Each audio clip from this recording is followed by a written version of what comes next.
section of the novel, you want to be able to analyze and explain the significance of the title, The Sieve and the Sand, based on the Denham's and dentifrice scene. And you want to be sure that you write down and identify the three things that are missing from society according to Faber and their relative importance. First of all, it's significant that Montag is reading from the Bible to begin this section of the novel.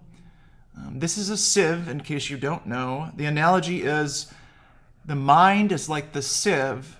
The sand is the wisdom in the books that Montag is trying to hold on to, but he's unable to. It's falling through the sieve, just like when he was a child. It parallels the scene from Inside Out when the angry guy is constantly interrupted by this stupid commercial in the feature. Mildred and many others in this culture are in a state of frenetic shallowness with their earbuds in and the constant TV, constant portrayals of shows that are idiotic. They permanently reduce your capacity to perform deep, important work. And so the more you're like Mildred, distracted, the less you're able to really focus and do deep work. Dr. Cal Newport says that these kinds of distractions, they make us nervous. And it's this mental energy that pervades our people's lives that adds to the stress that we experience. You have to be comfortable being bored, which Mildred is not. It can actually be a surprisingly rewarding skill. It can allow you to do more deep work, which can lead to a better deep life, according to Dr. Newport. The distracted state that Mildred's in is because she's firing too many circuits simultaneously and haphazardly in order to strengthen the neurons of attention. She doesn't have that quality of focus, and so there's no way she'll be able to produce high quality work. The same is true for you, right? If you're constantly distracted, you are training your brain for distraction. You are training your brain to be like Mildred. Even when you think, I can multitask, there's a lag between the distraction and the important thing you're trying to do. The important thing you try to do after distraction is done worse than the other people who aren't distracted. It's going to take you longer to do your projects and your assignments when you're constantly training yourself to be distracting by scrolling all day long, on social media. Attention is extremely important. Your brains construct your worldview based on what you pay attention to. And if you're constantly paying attention to, made up trends and fake stuff online, you're going to end up like Mildred. You're going to end up just repeating what you hear on social media and through the parlor walls. It tells you what to think and then blasts it in. You won't be capable of unique, independent thought. You'll just repeat what you've heard from other people. I know it's tough. There's the desire all day long that we're fighting, to eat, to sleep, to leave, to scroll on our phones, to get some feedback from others, to know that people care about us and are liking the things that are important to us. You've got to fight it, though, because if you don't fight it, you won't be able to think. And thinking is important because if you don't think, you can only act in the following ways. Like an insect acting on instinct, you'll just repeat the same routines you've repeated before, especially if they're depressed or anxious loops. You'll just follow the emotion of the moment. We are feeling beings that think, but we're supposed to process the emotion and then think and do something that's thoughtful with the emotion, not just let the emotion drive us everywhere around.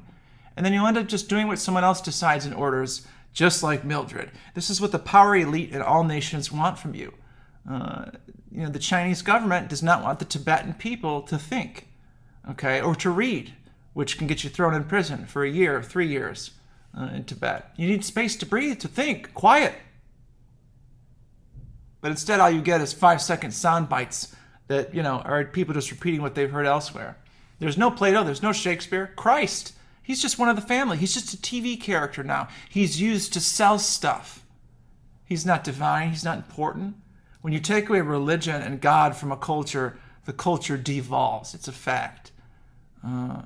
You need God, even if you don't believe in him, because it keeps structure of society ordered, but not in this culture. Nobody listens to anybody anymore. We all want to be heard and listened to. We all want to feel like we're getting attention from other people. And we do need to talk through things with others. We need a sounding board so that we can talk through what we think to figure out what we think. Talk your way to figuring out what you think. And please teach me right? Montag says to Faber. Millie has anger, and it's a battering ram that all of us has, but it's fueled by helplessness.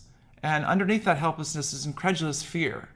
So when you see someone that's angry, like Millie is, encouraging violence on an innocent creature, like the Chinese who will beat and torture Tibetan monks, it's because they're afraid of them. They're afraid of the rest of the world saying, you know what, China, you're occupying Tibet and it's time to get out.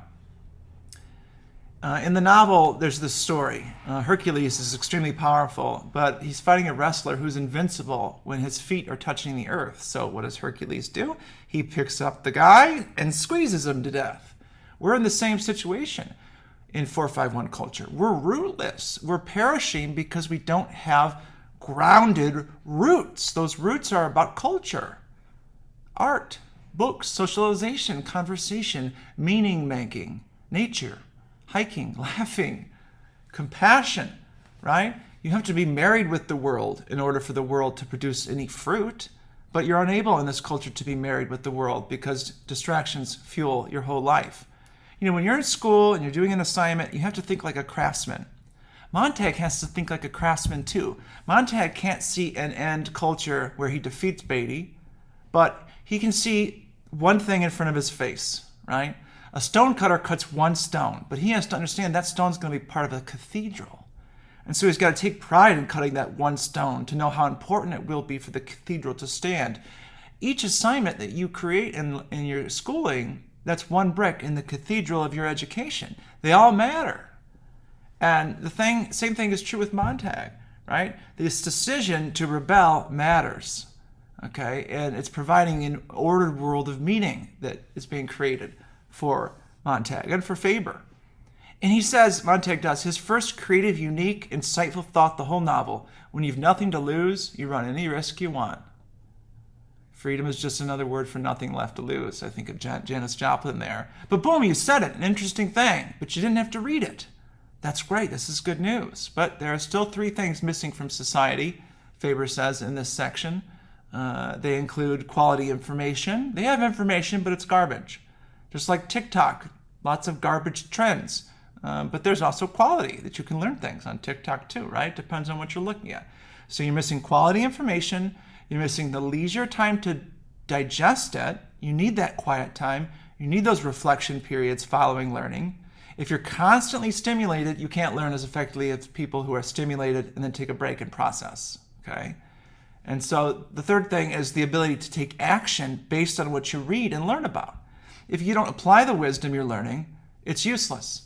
It's a fact that having these out hurts conversation, it hurts empathy, it makes you more stressed and anxious, and it does that to the people next to you as well. Okay, so put your phone away. But you're not doing it, and then you're still going around and talking about how stressed and anxious you are. Well, if you're living like Mildred, you're going to be stressed and anxious. Be a rebel. Join Guy and Faber. And if you did join them, what would you do? What kind of rebellious plan would you come up with? What is the smell of a book? In this section, smell your book right now. Faber mentions this. Well, apparently chemists say it's a combination of grassy notes with a tang of acids and a hint of vanilla over an underlying mustiness. Smell your book, see if you agree. And that leads us to the next section, where you'll be asked to identify and evaluate Montag and Faber's plan. We have everything we need to be happy, Montag says, but we're not. That's because the hedonic treadmill. You think you're going to get a mansion and your dream job and your dream car and you're going to be happy, but you're not. You're going to return to your baseline level of happiness. Okay, so the point is, stop chasing success in the forms of money, power, and status symbols. They won't make you happy. Okay, you'll be on this treadmill over and over, thinking it's going to get you happy. It never will, because you have to pursue meaning making and purpose, with the side effect being happiness. Okay, plans mean little unless you take action. A dream without a plan is just positive fantasizing, as they say. You want to avoid this. You want to have an idea, you want to make a plan for that idea, and then you want to take action. Steve Young could have dreamed all day long about being a star quarterback, but his father said, you need a plan to get there. And Steve Young made a plan, he applied the plan, and that's why he became a Super Bowl winning quarterback. The books there then remind us of what fools we can be. When Caesar would ride in a triumph, there would be an enslaved person behind him saying, "Remember, Caesar, thou art mortal. Memento mori. Remember, you too shall die." This is a reminder that, no matter how great your status is in the moment, in the end, the king and the pawn go into the same box, right? Coffin. So the only way you're going to see lots of the world if you're not wealthy, as I am not, is to read. That's the power of reading. It can take you anywhere, right? But don't ask for guarantees in books. You're not going to find them there. You're not going to be saved by a machine or a library. You have to save yourself. But to save yourself, you got to swim out there to something that's important to you first. If you drown on the way there, hey, at least you die knowing you were headed for shore. You're headed for something that mattered, instead of staying there, refusing to dip your toes in the water, afraid of life. Life is scary, but if you don't confront the fears, you'll never conquer them. People who try for what they want and don't get it are better than those that never try. I always wanted to be a writer, but I was afraid, and I didn't know how to support myself doing it. And so, I didn't pursue my dreams. I missed out on being a writer on Saturday Night Live. Don't be like me, right? Anger. We all have it. It can be useful. It's not something to shy away from. Make anger work for you by transferring it into energy to do something productive, right? It's energy. It's all anger is. Direct it towards a solution to the thing you're angry about. Guy has a moment here where he's feeling his power. And you should watch this TED Ed video on what power is so you understand power dynamics. You should read about power. You should read the 48 Laws of Power by Robert Greene. Not as a sword, but as a shield. Because there are people that do use it as a sword, and you may need to protect yourself. I once encountered powerful people who tried to destroy me and very nearly succeeded. And I learned a lot about power after that, and I've been interested in it ever since. Because we're all interested in power, whether we admit it or not. So you might as well be an artist with power instead of a bungler. And that means using power to do wholesome good things, not to harm people like Captain Beatty does. We learn where Faber gets his cash. My stepson and his Webull account, trying to follow suit there. Drop by drop, friendships are built, as we see that with Faber and Montag. Are you reaching out drop by drop to the people around you to build friendships and relationships? Who you know matters more than what you know in life. And so if you know the right person and they like you, that might end up getting you the career of your dreams. You can know everything in the world, but if you don't know people to hook you up to apply the things you know, useless. Okay? Those who don't build must burn. It's always easier to kick down a barn than it is to build one. Okay? So, if you have anger, use it to build a solution instead of destroying things, as they do in Graham Greene's classic story, The Destructors. There's this really cool little thing called 3 Questions. I'm going to read it to you real quick. One rainy day long ago, an old man was driving his wagon down a country road. The road was filled with potholes, so the drive was difficult and the rain only made it worse. As the wagon plunged into a particularly deep hole, a wheel broke off. Calming his horse, the old man jumped down onto the muddy road and began to struggle with the wagon wheel. He soon realized that the hole was too deep and the wheel too heavy for him to lift.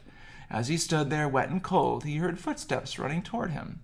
A farm boy was on his way to supper when he saw the old man's broken wagon with water flowing around it like a river. The boy was big, strong, and eager to help. Finding a fallen fence post, he stepped knee-deep into the muddy hole and propped up the wagon. Then he began fixing the wheel. While he worked, the boy spoke to the old man about his wishes for the future. He understood very little about the world, but he wanted to learn. He wanted to discover who he was and to find answers to life's biggest mysteries. He was going to be a man someday and wanted to know more about love. He said he often daydreamed about the wonderful things yet to come. Most days, the boy laughed. "I'm not sure if I'm dreaming or if I'm awake." The boy talked on, and the old man listened in silence. Within an hour, the job was done, the wheel was set securely in its place, and the wagon was back on the road. The old man, filled with gratitude, searched through his pockets for a few coins. Finding nothing to offer the boy for his work, he asked him if he would accept 3 pearls of wisdom instead, assuring him that the pearls would provide more riches than any coins. As the sun pierced through rushing storm clouds, the boy smiled. He knew he could not refuse the man's gratitude, however it was offered, and after all, he had much to learn. "Yes," answered the boy politely, "I am truly honored that you would share your wisdom with me, sir." So the old man leaned towards him and began to speak. To find your way in this world, you need only answer 3 questions, the old man explained. First, you must ask yourself, who am I? You will know who you are when you see who you are not. Second, you must ask yourself, what is real? You will know what is real when you accept what is not real. Third, the man finished, you must ask yourself, what is love? You will know love when you realize what love is not. The old man straightened himself, brushed flecks of mud off his coat. The boy removed his hat respectfully and expressed his thanks. He watched the old man climb into his wagon and whistle to his horse. The wagon lurched, shuddered, and then began to rattle down the road. As the boy turned towards home where supper was waiting, he glanced back to see the back of the wagon disappear among the evening shadows.